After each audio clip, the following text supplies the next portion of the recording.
Speed round. Speaking of quick, were you going to say something? Oh, no, I don't think so. Okay. Yep, that's Broncos fans. This week, we're going to say nothing. No room for us to shut up the haters as the Broncos just get absolutely dominated by the Baltimore Ravens. And not dominated in like the sense that the Ravens scored 40 points and the Broncos scored 0, the way the Bills dominated the Texans. The Ravens just controlled the game almost from start to finish. The Broncos had control. They lost it. We're going to get into the recap of this miserable piece of shit football game right after I say today's episode brought to you by DraftKings Sportsbook, America's top-rated sportsbook app. Use code DNVR, and they're going to hook you up.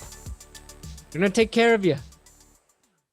Unlike the Broncos taking care of me and my personal needs, I'm Brandon Perna here with Will Keys, the great, who is wearing a Benchwarmer Brew shirt right now. Those will be going back on sale this month, so great timing, Will. Just had a meeting about those. So hopefully we'll be dropping some of those guys soon. But Broncos, Ravens, before we actually break down the game, Will. Yes. Give me one reason I should be hopeful about this Broncos team. One reason why I shouldn't feel like we're about to go down 2019 and 2020 all over again, because that's what this game felt like. It gave me Vietnam level flashbacks. And I don't say that ironically. I mean, I'm as tortured and haunted as a Vietnam veteran. Yeah, I think that's an apt analogy, certainly appropriate at this time. But okay, maybe not that much. No. Use it. It's good. And it conveys the point. Yeah, I'm going to give you two good reasons to back away from the ledge, metaphorically speaking. Okay. They're still 3-1. I know no one wants to hear it. No one wants to hear it. They're like, okay, what does that mean? We're going 3-14? No, they're 3-1. Okay, that's still a winning record. The Raiders lose tomorrow. They're still atop the AFC West. Second of all, and this is the big thing, the Ravens are really, really good. Are they the best team you've ever seen, Will? I think they might be better than the best team I've ever seen. Yeah. I mean, who won the Super Bowl last year? The Buccaneers? Probably the Ravens, now that I think about it. Yeah, I think the Ravens are trying to go back-to-back Super Bowl champions. I don't think any team on earth could actually beat this Ravens squad. No, I mean, point. Okay, so here's what worked. Everybody and their mother gave you the game plan this week. And it's not, it's something we've heard since Lamar Jackson entered the league. Oh, you have to make him beat you from the pocket. Well, they took away the run, until the very final snap of the game. They took away the run for the most part. And they said, okay, Lamar Jackson, beat us with your arm from the pocket. And you know what he said? Okay, I will. Yeah. And he did. He threw for 300 yards for just the second time in his career. Yeah. And it's such a silly thing to say, because this is a guy who threw 36 touchdown passes in a season, and we still act like he's a one-dimensional running. Not us. It's just not us. Idiots. Yeah, people who do, I don't think have a very good grasp on how the Ravens play football. Who maybe only watch them in the playoffs, which I think would be fair. But no, he just had a hell of a game, and he picked on Patrick Surtain, and the safeties got crossed up on that touchdown pass to Hollywood Brown. And they exposed the Broncos secondary as a unit that's probably not as good as we thought. Yeah, the Broncos got worked. It's okay. So there's another big story in this game. Teddy Bridgewater went down with an injury. We will get to that. So Drew Lock got some time to play. The difference, I think, is this. John Harbaugh and the Ravens coaching staff are going to do a better job game planning for a game than the Broncos coaching staff. So I think the Ravens were prepared to have the run not be very effective. It seemed like they were going to throw and they were going to ask like Lamar to not run as much in this game, because I felt like there were a few opportunities where he could run, but they're trying to get the ball downfield. So it seemed like the Ravens had a game plan to take advantage of a weakness they saw in the Broncos, or just double down on, a favorable matchup, which turned out to be their passing game, because they didn't run the ball well. Latavius Murray, 3.3 yards per carry, just 59 on 18 carries. Lamar Jackson had 28 yards. Le'Veon Bell had 11 yards on 4 attempts. And Devontae Freeman, 1 carry, 4 yards. So the Ravens keeping Freeman. And I feel like I saw this like 2 weeks ago. Freeman came out, had one great run, and then they just ignored him for the rest of the game. Yeah. So it's just a weird way to use him, because I don't know, he looks faster and more explosive than Bell. But anyway, better coach. Yeah, I don't understand the Le'Veon Bell thing at this point. It's no longer 2017. But yeah, no, I mean, to your point, if you looked at those numbers after the game and those were the only stats that you saw, you'd be like, oh, we won this game. We probably won this game. And what you didn't account for was the offense. Yeah. Our offense specifically, because when you take a step back and it feels like kind of watching the game, you get a little emotional and you're like, oh, this defense sucks. Like our defense is, a little bit fraudulent. And in totality, that's not really the case, because they shut down, for the most part, one of the best rushing attacks that the NFL has ever seen. Yeah. And force them to beat you the way that you want them to beat you. Just turns out the Ravens executed really well in the passing game. But yeah, we didn't account for Teddy Bridgewater going out with a concussion, Drew Lock having to come in and play a half of football. And to be honest, like Pat Shurmur abandoned a run game that I thought was working. Average per carry from both backs, 6.2, 6.9 yards. Gordon and Williams. Yeah. There's 9 attempts for Gordon, 7 for Javonte Williams. Yeah, he abandons it. And then when Locke was in there, he didn't even fucking try to run the ball. No. The very first play they handed off, and then there's like I get it. You're down, but you were only down 2 touchdowns. And that's, I think the defense maybe looking worse was 2 things. One, the Broncos blew an opportunity to get a lead early. So the defense never had a lead in this game, never had the advantage of playing with a lead, and that helps your defense. And then they blew the play to Hollywood Brown. You take that play out of there, that's like one play you can give them back.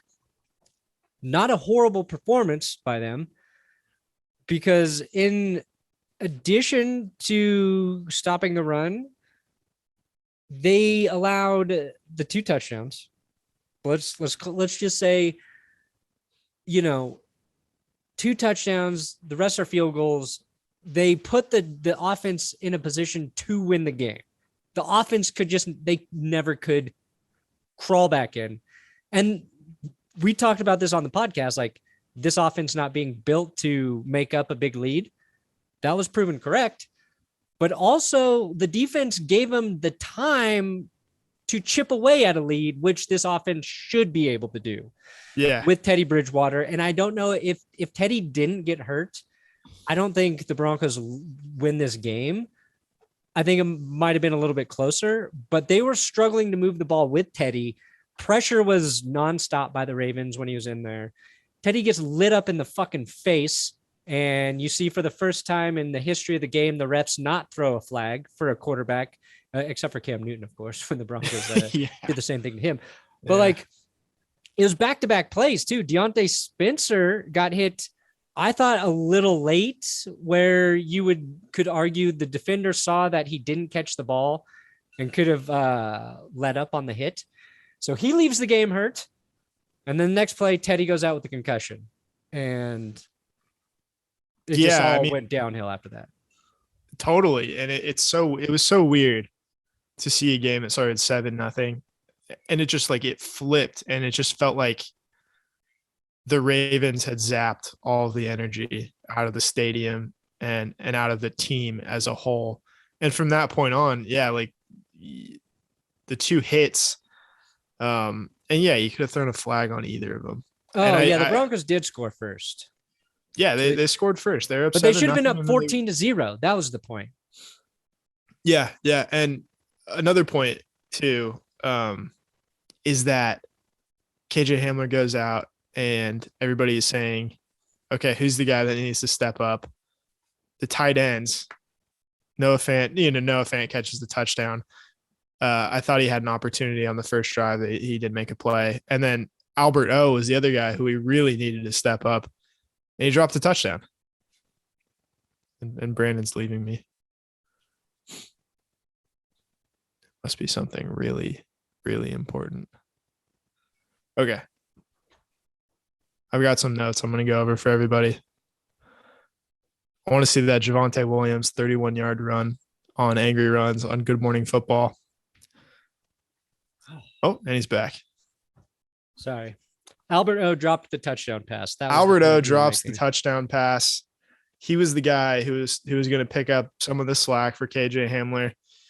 He failed. We didn't see anything from David Moore. Not that, we really expected to, because he just signed 5 days ago. So that's fine. Maybe we'll get something out of him next week. But the offense looked like it lacked proper spacing in the passing game, because you want the threat of KJ Hamler deep, and you're not getting that with just Cortland Sutton and Tim Patrick. And the Ravens corners, Anthony Averett and Marlon Humphrey, did a really, really good job on both those guys today. But the Ravens were able to stack the box, and they were able to get pressure, and it didn't help that the Broncos had two starting guards out. But that was kind of the story. They packed the box and brought pressure, and the Broncos weren't able to adjust.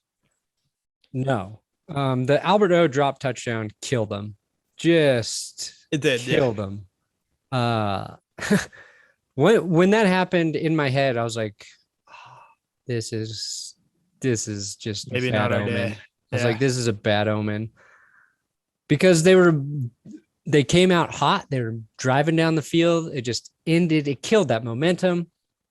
And you get the sense that maybe if they complete that pass, it gets the Ravens to maybe respect the pass a little bit more. Yeah. Maybe gets them out of their game plan a little bit. If they go up 14-0, then it's like the Ravens are in the position the Broncos were. But beyond that, I thought Cortland Sutton looked a little off too. He had, was it week 2 was a really good game. He had like the 159 yards. And then last 2 weeks, he really hasn't been effective. One of the deep passes to him, it kind of looked like he kind of tripped up on his own knee a little bit, kind of messing up his route and the timing with the throw. So he kind of looked off to me. I don't know if there's something else going on there.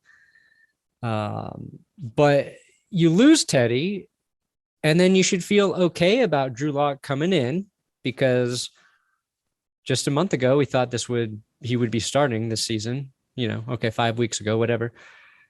He did nothing to prove that he should have started over Teddy. Yeah. And don't get me wrong, there's a lot going wrong with the offense, but you would like to have seen him make some plays. And then his best play was called back because tell me if you've heard this one. A Garrett Bolles holding penalty. I'm not using that to criticize Garrett Bolles, because, a lineman's going to get called for a holding penalty every now and then. You can look at the play and say it shouldn't have been called. Whatever. I think it was probably a hold. It was just the timing of it. It was just the pain we have been caused by those type of penalties, not just Bolles, but those penalties in those situations. Like, that play represents, I feel like, so much that's went wrong with the Broncos the last 2 seasons, where you finally make a play and then it's coming back. Yeah, if this game was like a flashback to Vietnam, the Garrett Bolles holding was like hearing voices in the trees. Yeah. That really like solidified it totally. Yeah, I didn't think that was a hold either, too. And it was a great play by Locke that, again, like I don't think they claw their way back into this game, but we wanted to make it respectable at a certain point. It's like, okay, our offense is battling uphill and we finally make a play and that's what you're going to call. It felt Yeah, like, because like a touchdown there puts them within a touchdown, right? Yeah, anything can at that happen. point. Anything can happen at that point. You just want to get plays right. And I don't want to be the refs screwed us guy, because at a certain point you hope that these things even out. But I think my overall point watching football this year is that officiating is really bad. Yeah. It's not just us. It's been bad across the board. And if you saw anything from that Steelers Packers game with the blocked field goal that they called an offsides on against the Steelers, that kind of underscores it. And we need to see some changes. That's my take. Yeah, it needs to be like repercussions for bad officiating. Yeah, the delay game against the Lions. Yeah. And or no delay. Something weird happened with the play clock in the Broncos game too. Yeah, that was weird. Weird. It just reset it. They reset it after it had been running forever. Like, I don't know what happened there. It seems like the officials made a mistake probably in communicating that the play was running to the Ravens or something, but it looked like the Ravens got about an extra 40 seconds to run a damn play. I want you to explain to me exactly what happened in the Steelers Packers game, because I don't know, because I was live streaming. But yeah, before I do, Will, this is a great time for me to mention to you about my friends over at DraftKings Sportsbook. Let's see. Let me do what is today? The 2nd? It's been a great start to the season. The NFL season, that is. And it's only getting better at DraftKings Sportsbook, an official sports betting partner of the NFL. DraftKings is kicking off another great week of action by giving all new customers a can't miss offer. You bet just $1 on any football game this week and receive $150 in free bets instantly, no matter what. I'd recommend putting that free dollar on the Broncos game against the Steelers this week, because no matter what happens, you're going to walk away a winner. In this football season, DraftKings is giving all new customers a titillating same game parlay you can do. Now, I did not hit on my same game parlay this week. I was close. The Cowboys scored too many points. I thought they would struggle against the Panthers defense. They did not. But I did bet the Jets to beat the Titans in the bet of the century. And so I made some good money there. Sometimes you just got to go with your gut, I'd say. DraftKings, safe, secure, reliable. You can deposit, withdraw your money whenever you want. So download the DraftKings Sportsbook app now. Use promo code DNVR to receive $150 in free bets instantly when you place a $1 bet on any football game. That's promo code DNVR to get $150 in free bets instantly this week at DraftKings Sportsbook, official sports betting partner of the NFL. Got to be 21 or older. Colorado only. New customers only. Restrictions apply. To DraftKings.com/sportsbook for details. Gambling problem? Call 1-800-522-4700. All right. Okay, so what happens in this Pittsburgh Green Bay game? Green Bay is up 14-10 at the end of the second quarter. They're about to kick a field goal to take a 17-10 lead. Minkah Fitzpatrick times the snap perfectly, blocks the field goal, recovers the fumble, and runs it in for a touchdown.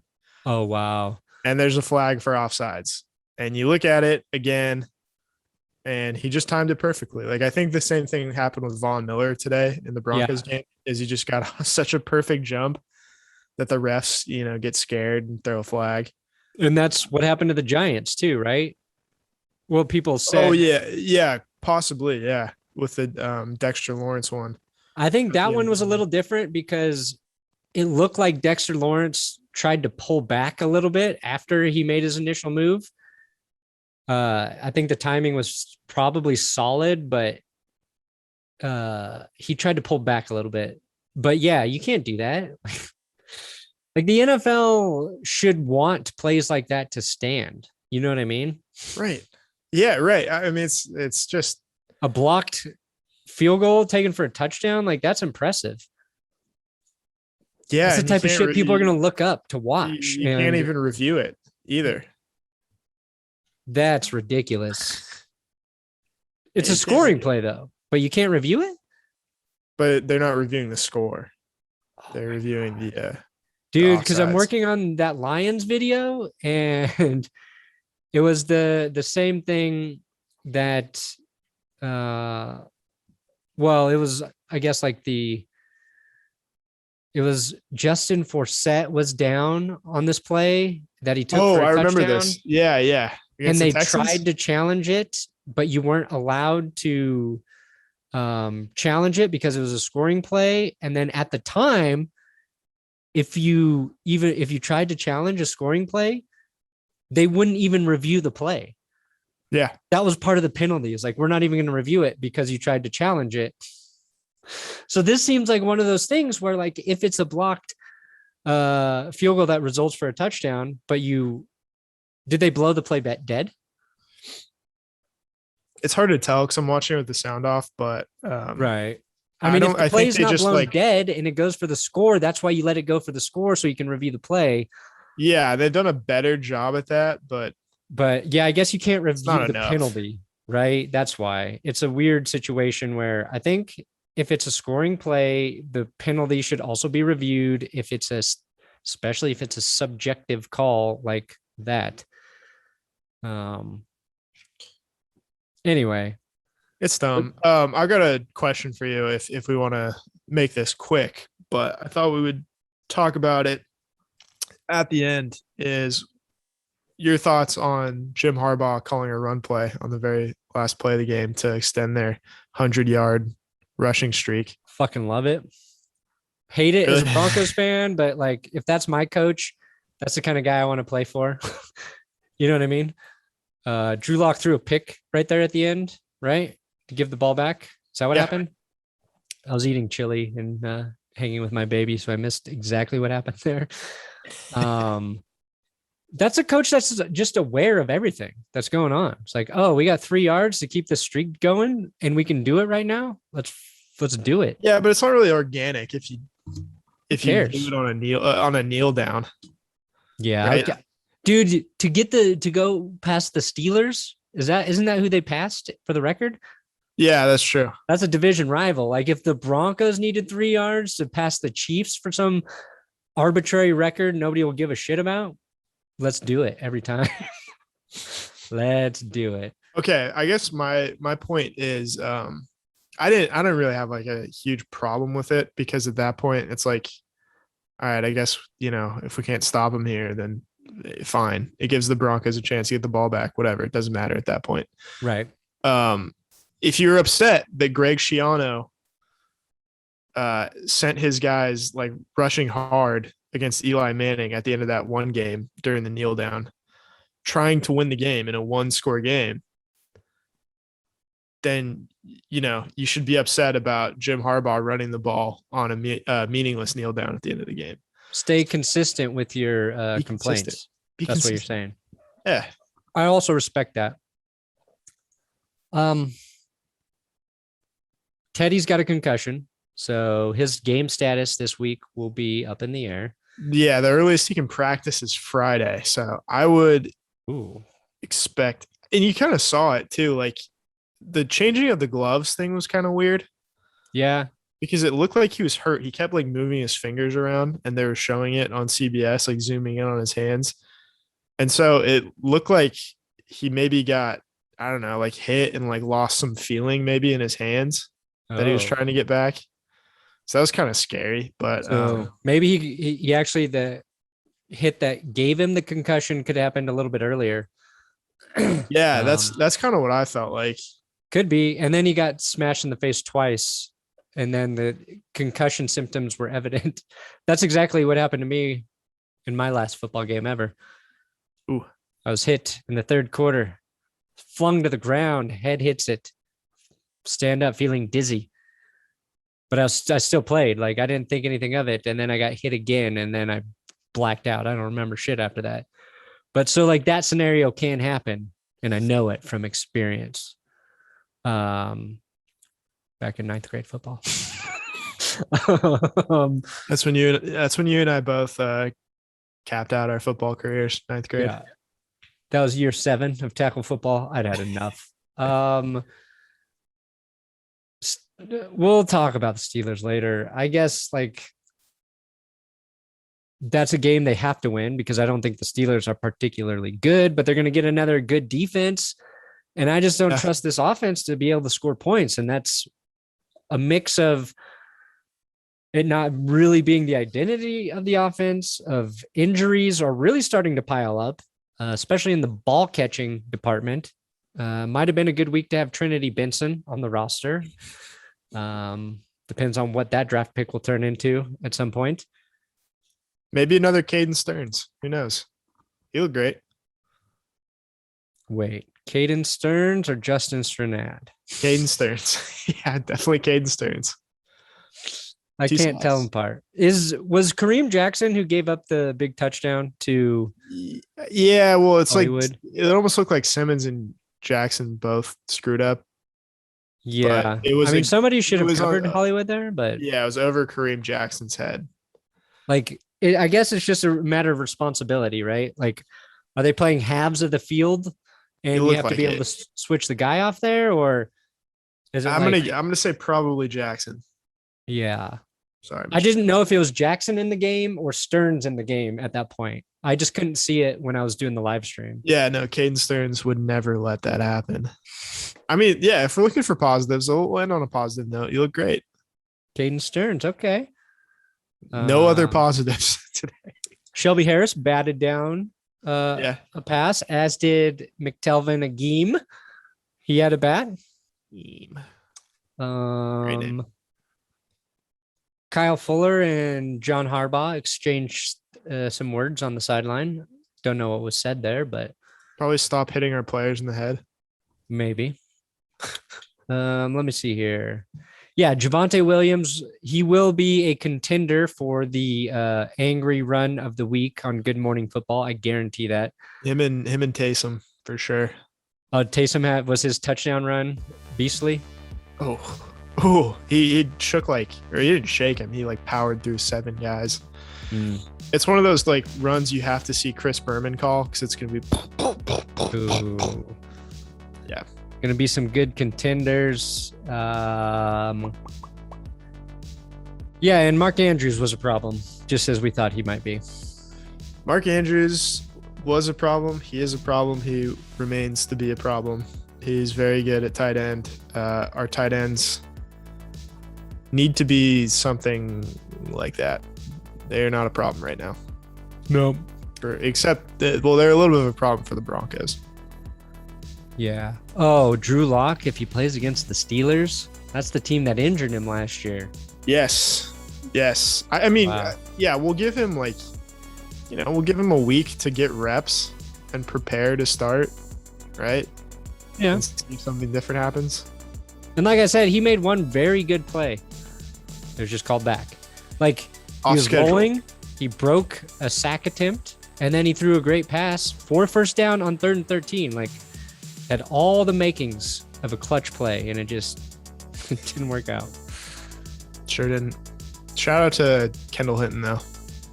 Kendall Hinton getting a grab in this game. 1 for 13.